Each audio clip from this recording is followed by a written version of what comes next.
Welcome to the Orchestrate All the Things podcast. I'm George Anatiotis and we'll be connecting the dots together. Open source software used to be poorly understood by commercial forces and it's often approached in a biased way. A new generation of investment funds goes to show that things are changing. Open source software is a lot of things to a lot of people.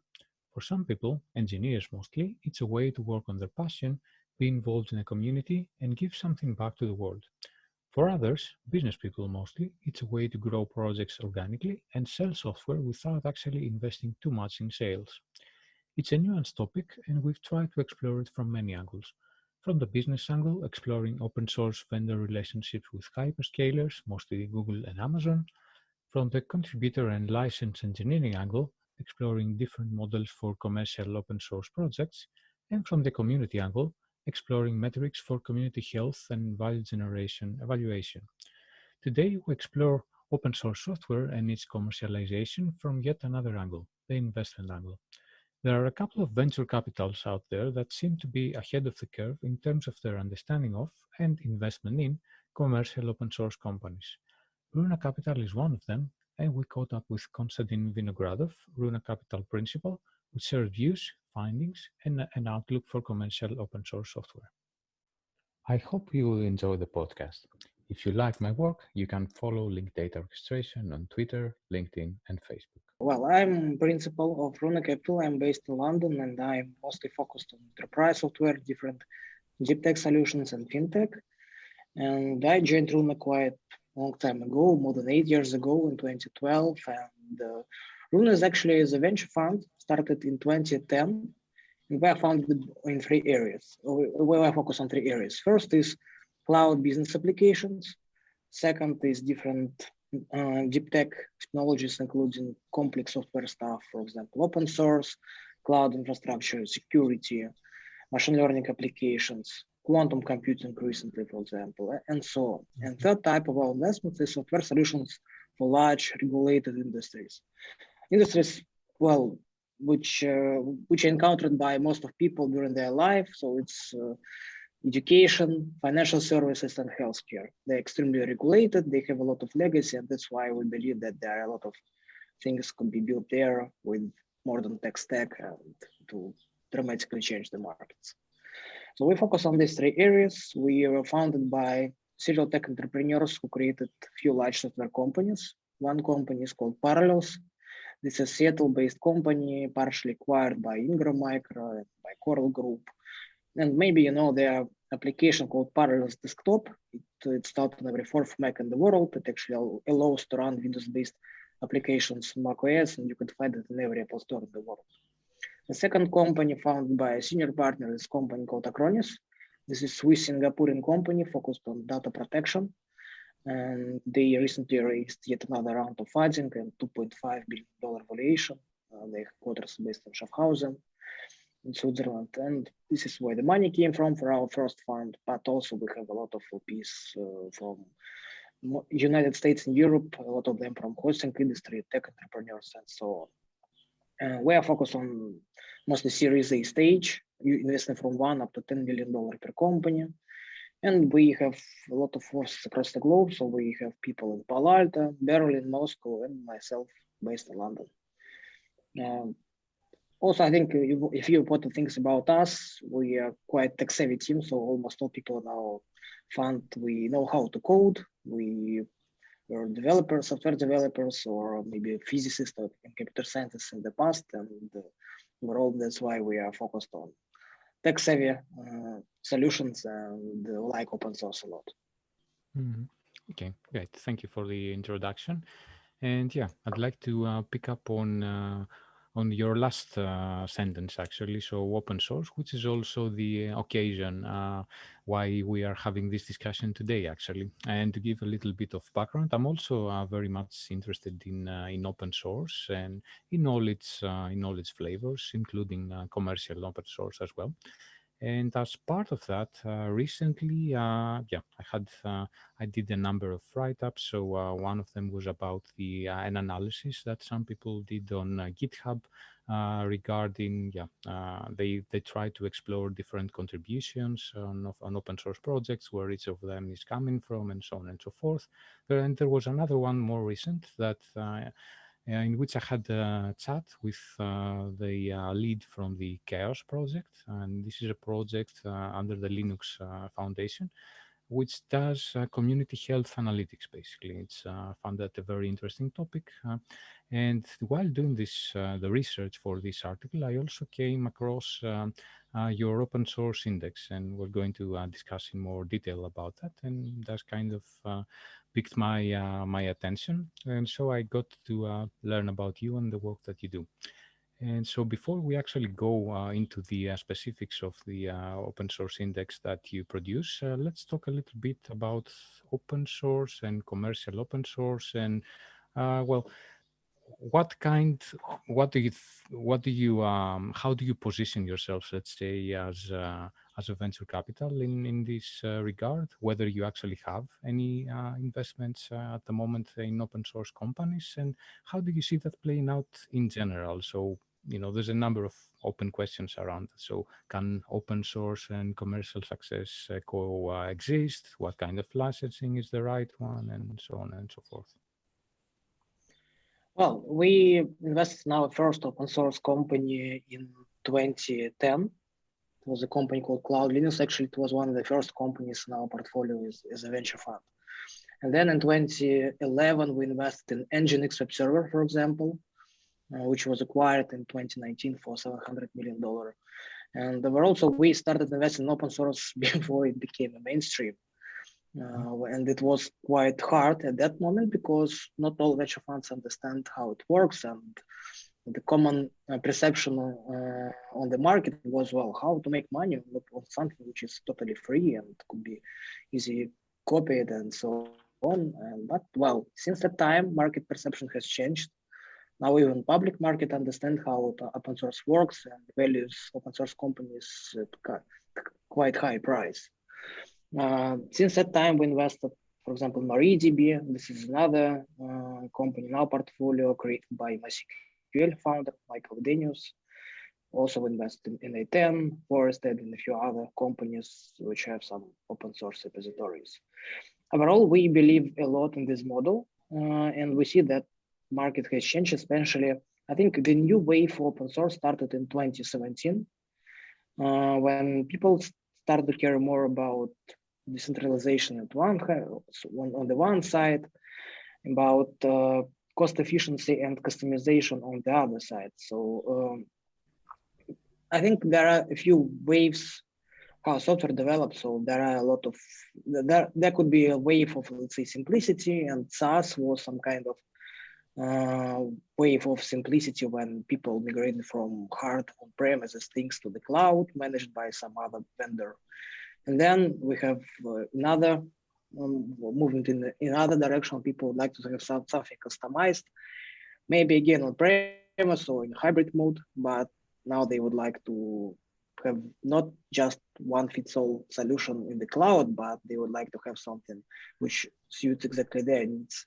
And this is where open source comes to play, and it could be much more customizable, more cost efficient, and also it has different go-to-market strategies. So it's bottom-up approach. When you initially start to win love of developers, and then you upsell developers, and you actually go to some enterprises, try to sell them something on top of free open source, and then it's much easier to do. And it's much easier to sell something on top of open source because you skip POC stage, and when you try to sell to CTO or CIO of the large enterprise, most probably they're already using your open source product, and then you just sell it. So it is another way of selling software, and it suits market needs sometimes better than pure SaaS products. Mm-hmm. Yeah, yeah. I have to say that what you say makes sense to me personally, and it's something that I see lots of people who are knowledgeable in this space also say. So, well, there has to be some truth in that, I guess. And I agree. It's a different strategy. So, as you very correctly pointed out, it goes mostly bottom up than as opposed to the traditional top down in terms of sales, and then you basically try to upsell. So Yeah, yeah. there are actually many trends affecting rise of open source. First, for example, I think the main one is shift of power of decision making closer to developers. But there are also other supporting trends. For example, overall concerns about data privacy and some kind of, well, it could be even called, I think, digital nationalism, when you don't have, one infrastructure for all, and then you will have some laws like GDPR or Californian privacy law and so on. So when you try to build more infrastructure within some countries or maybe within even regions, and then you need to, well, then you need something open source, which you don't care about, when you don't care about original vendor, but you could use this open source whatever you want, disregarding the country of its vendor. Yeah, yeah, that's right. That's another concern that can come into play. So especially for organizations that for one reason or another have to work on premises. I would also say that that there may also be some tension there with what is nowadays a very common strategy for open source version, which open source software, which is, well, they provide an entirely open version which people can use on premises, but then the usual strategy is to upsell their SaaS product. So there may be some some issues there regarding that specific aspect. Well, I think open core model is answer to this concern. So when you still could sell something working on premises or in private cloud and earn money in open source world. Yeah, I was referring specifically to the data sovereignty aspect that you mentioned earlier. So, I mean, as long as you use the open source version on premises, it's fine. The potentially an issue may arise if you want to upgrade, let's say, to the paid version, which usually is hosted in the cloud somewhere. So this advantage that you originally have for organizations that want to have on premises doesn't exist anymore. So you fall back to the typical cloud usage scenario in a way. Well, frankly speaking, I believe in hybrid models. For example, well, I have a good example of our portfolio company called Forest Admin. This is SaaS company, but they also have open source package, and actually it allows to build internal applications very quickly, like admin panels, for example. And they have open source part, which installed on premises and works with data of the enterprise customer. And they have SaaS with the user interface managing all this data, but data never leaves the perimeter of customer. Okay. So it works like SaaS. This is a subscription model, but Forest Admin never access data, never have access to customer data, and that's why, well, everybody's happy with it. Okay, yeah, you're right. That's a good example of a kind of mixed approach, let's say. It's just not the typical one. Yeah, true.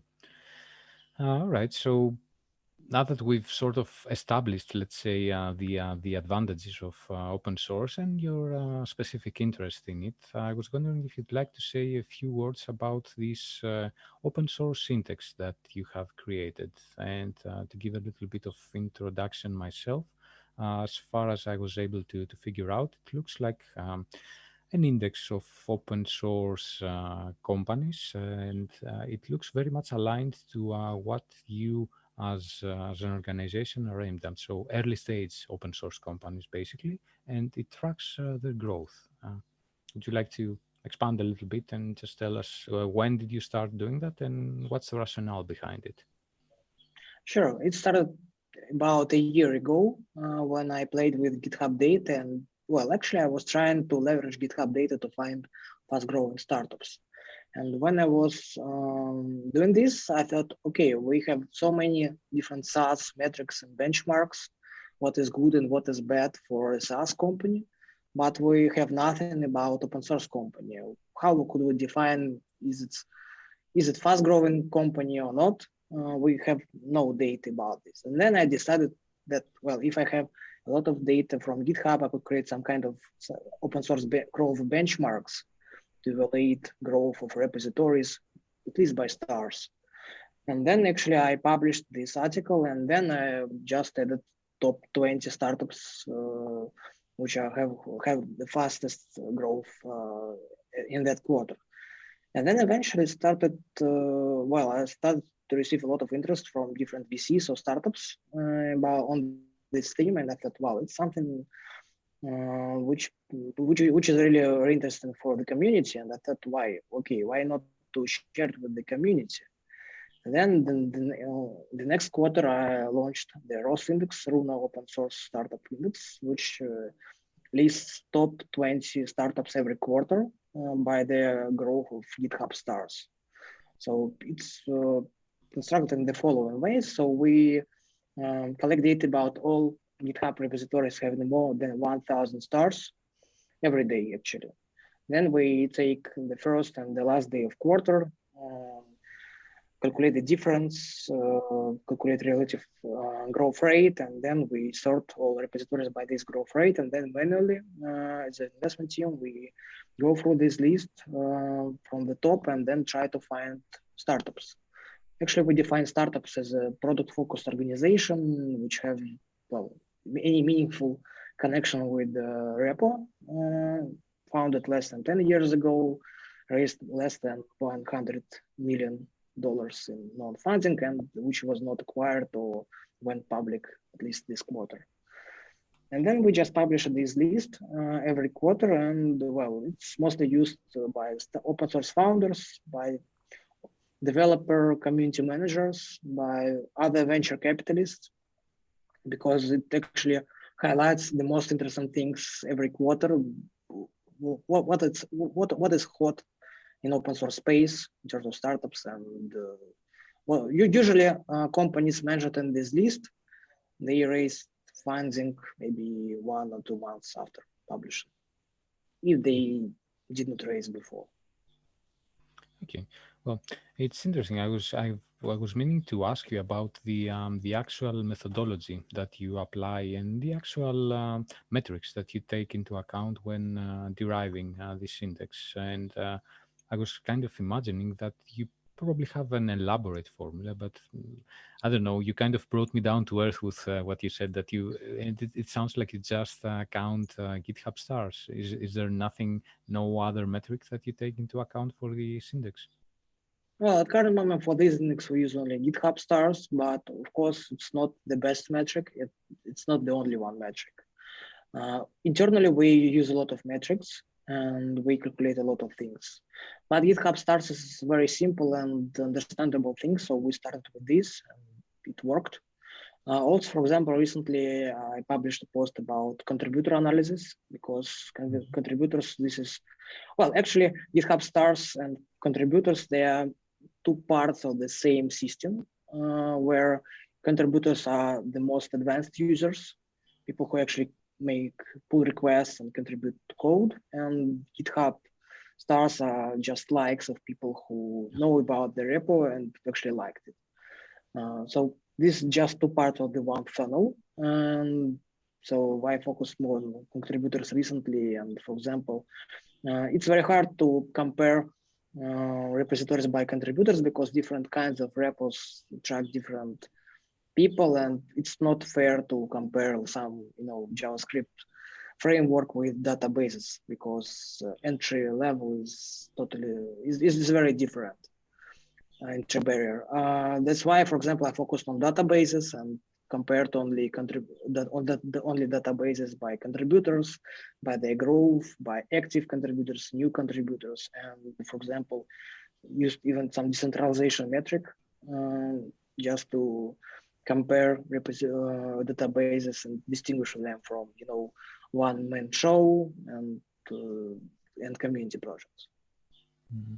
Yeah, I think you're spot on there, and this is something that other people I've had discussions with regarding ways basically to measure different aspects of open source projects. They all mention that, well, it's very hard to have like a level playing ground, and what you just mentioned, the fact that, well, by nature projects are different, not just in terms of their actual subject. So a JavaScript framework and a database are very, very different, but also within the same subdomain, let's say. So two databases, for example, two open source databases, they can have very different directives and very different culture around the way they commit, they make commits, for example. So if you just count the number of commits, it may be misleading because, well, there are different quality standards and so on and so forth.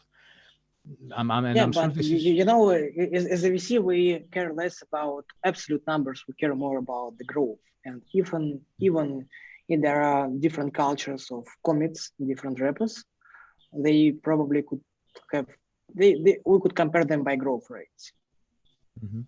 Because as a VC, we don't care about actual value. We care about first derivative. And first derivative don't have any constants. That's why it's simple math which works for VCs. Okay, I see. Yeah. So in your case, yeah, that may be a bit easier than people who are interested in, for example, measuring the overall health or the overall value generated by a specific organization.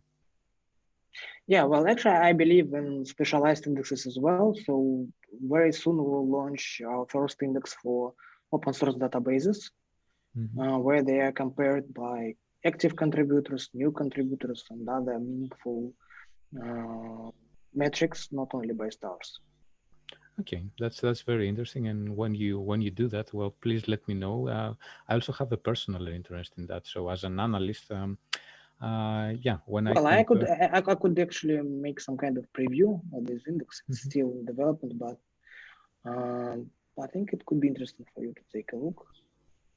Yeah. So this is well, it's still in development, but overall, database index contains of GitHub repositories having more than 500 GitHub stars, more than 50 GitHub forks, more than five Hmm. active contributors in the last 12 months. And then you could play with different metrics. For example, you could take a look at the database repositories attracted the most of new contributors in the last 12 months. And you can see, for example, the top database in the world right now by this parameter is ClickHouse. Okay.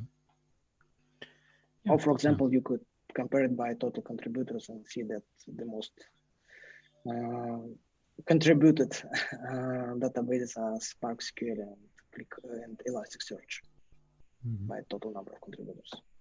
Yeah, that's very interesting. And just to give you a little bit of background, why I said this is also very timely and relevant for me. So I'm working on a report on graph databases as we speak, actually. And well, some of them are open source, and I thought it would be a good idea to incorporate some kind of metrics, on their contributors, and things like that. And well, obviously, as you can imagine, because it's not a straightforward thing, as we just mentioned, well, some of them kind of were like, okay, so why this metric and not the other one? And I was like, well, you know, I know that this is not an accurate metric, but I had to use some kind of proxy. Well, and if you have a better proxy, both myself and them would be much happier. Yeah, I have the same position. There is no one metric. I mean, it should be. I mean, it should be evaluated in some holistic approach. I mean, there should be no one single metric to use. Yeah, yeah, indeed. So you mentioned earlier that you update this index every quarter, if I'm not mistaken, and Yeah. it should be around the time that you're going to publish an update, right? Yes. I Hmm. plan to publish at the beginning of July. Okay. Do you already have an idea of what this update will include and any insights that you'd care to share? Yeah, I could actually tell about a few companies which I believe will be in this index. Not about all of them. It's not, stabilized yet because we have 8 days, and sometimes some open source companies could publish something in Product Hunt and then just skyrocket and be in the top. But I believe that, for example, in these things there will be a few categories with some companies were already in this index in the past issues. Some companies will be totally new, but overall, I think there will be, for example, a few interesting companies in cloud app infrastructure space, like for example, Supabase and AppWrite, both companies building backend as a service. There will be a new company in our list called Space Cloud. This is API platform for serverless apps. There will be some interesting companies in data infrastructure space, for example, QuestDB. This is quite new time series database, competing with KDB Plus, their proprietary competitor. And there will be a few interesting apps and alternatives to existing products. For example, I believe there will be Mattermost, which is actually open source alternative to Slack. The best open source startup in the last quarter by growth is NoCodeDB, open source alternative to Airtable. And there will be also AppSmith, which is alternative to Retool. It actually helps to build internal apps. There are some blockchain companies like Uniswap and Storage, and overall blockchain is getting more and more popular in open source space because, well, they have a very good fit. Overall, most of companies are not from the United States. Let me check exact distribution. So yeah, if we include either in Europe, then 45% will be from Europe, 15% from Asia, and 40% from the United States. Okay, thank you. Well, there was one specific company that personally attracted my interest in the last version of the index that you published, Athens Research. And for people who may be listening and are not necessarily familiar, Athens Research is like an open source version of Rome Research, which is, a new kind of tool for note-taking and personal knowledge graphs, or at least this is what we like to call them in a group I'm a member of. So, and what specifically got my attention about Athens Research was the fact that they had a very, very minuscule funding in the index that I saw, something like I don't know, maybe $100,000 or something in that area, and yet they're one of the fastest growing companies. And so I was wondering, well, if you are in any way familiar with the company and whether you have an opinion on them and what they're doing, and B, if you can use that as an example to explain this apparent discrepancy. And also I wonder if this can be maintained. So wouldn't they need to actually get some funding to maintain their growth and go to market at some point? Well, I'm quite familiar with the company. We haven't talked with the founders yet, but overall, I think right now you don't need a lot of resources to build such kind of application. It's not an infrastructure. It's could be one person project.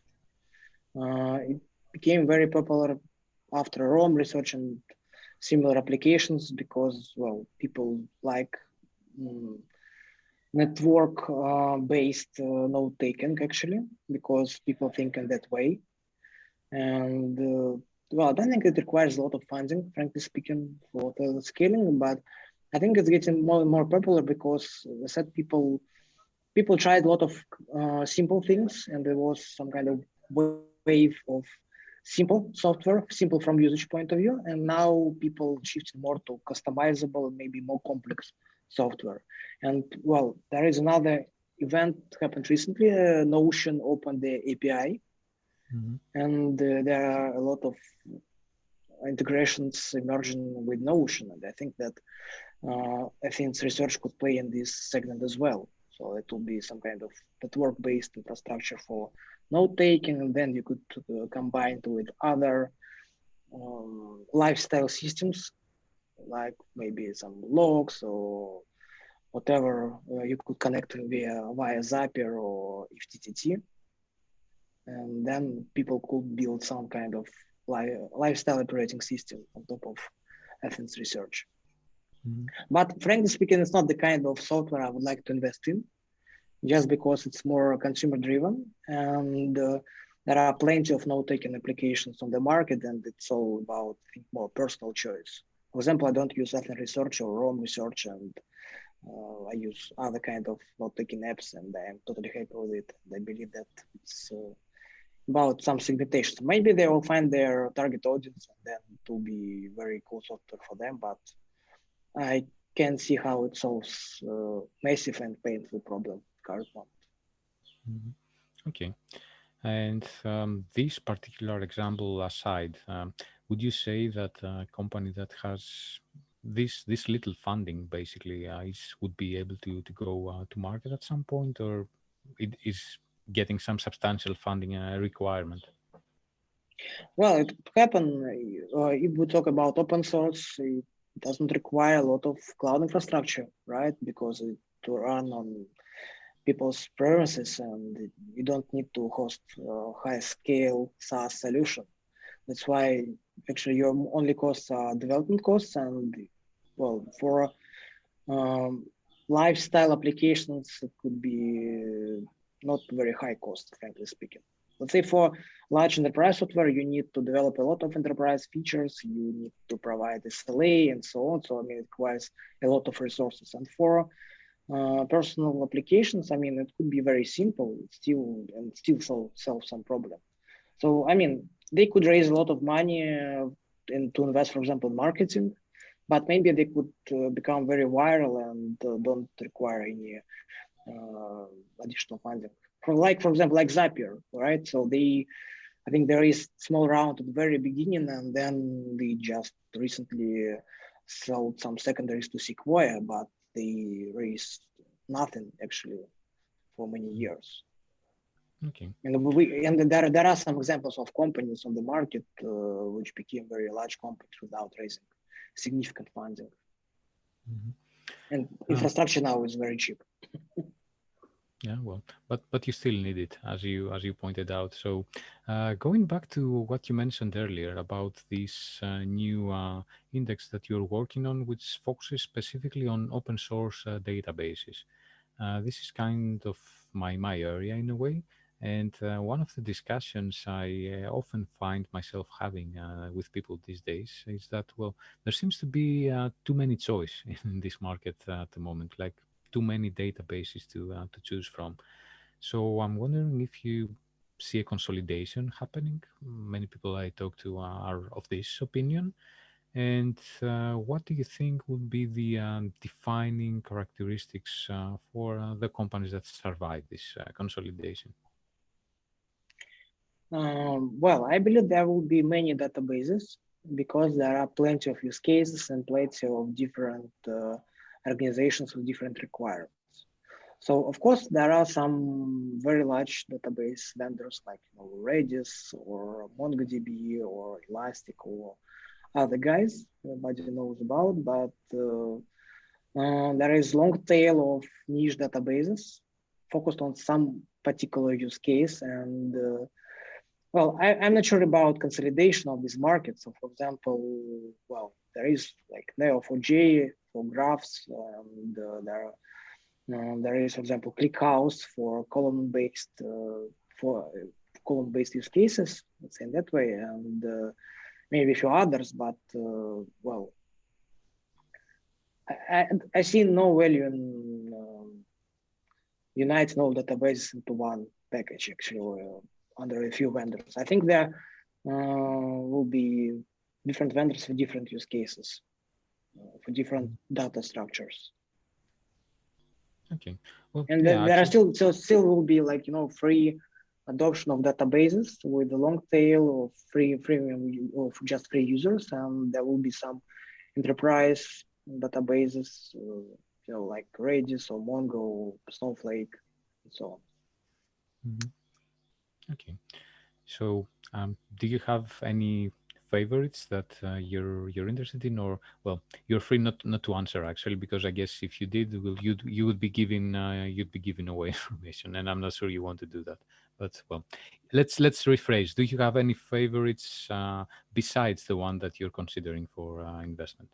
Well, I think I could be pretty open with this. I think that, for example, click house phenomenon is very interesting because, well, it's very fast. I mean, this is very fast database with the growing adoption, and I think that's very interesting. I think another companies in database space is QuestDB, which most probably will be in the index for this quarter, which is also time series database. They're actually quite competitive with ClickHouse in some use cases. Just because I think a time series databases is a very interesting segment, a very growing segment right now. People generate, enterprises generate a lot of time series database, time series data, and previous wave of software is not capable of processing it efficiently. That's why enterprise will shift to some new wave of time series databases and to an analytical database in general. There is another example, for example, like let's say database, interesting database startups.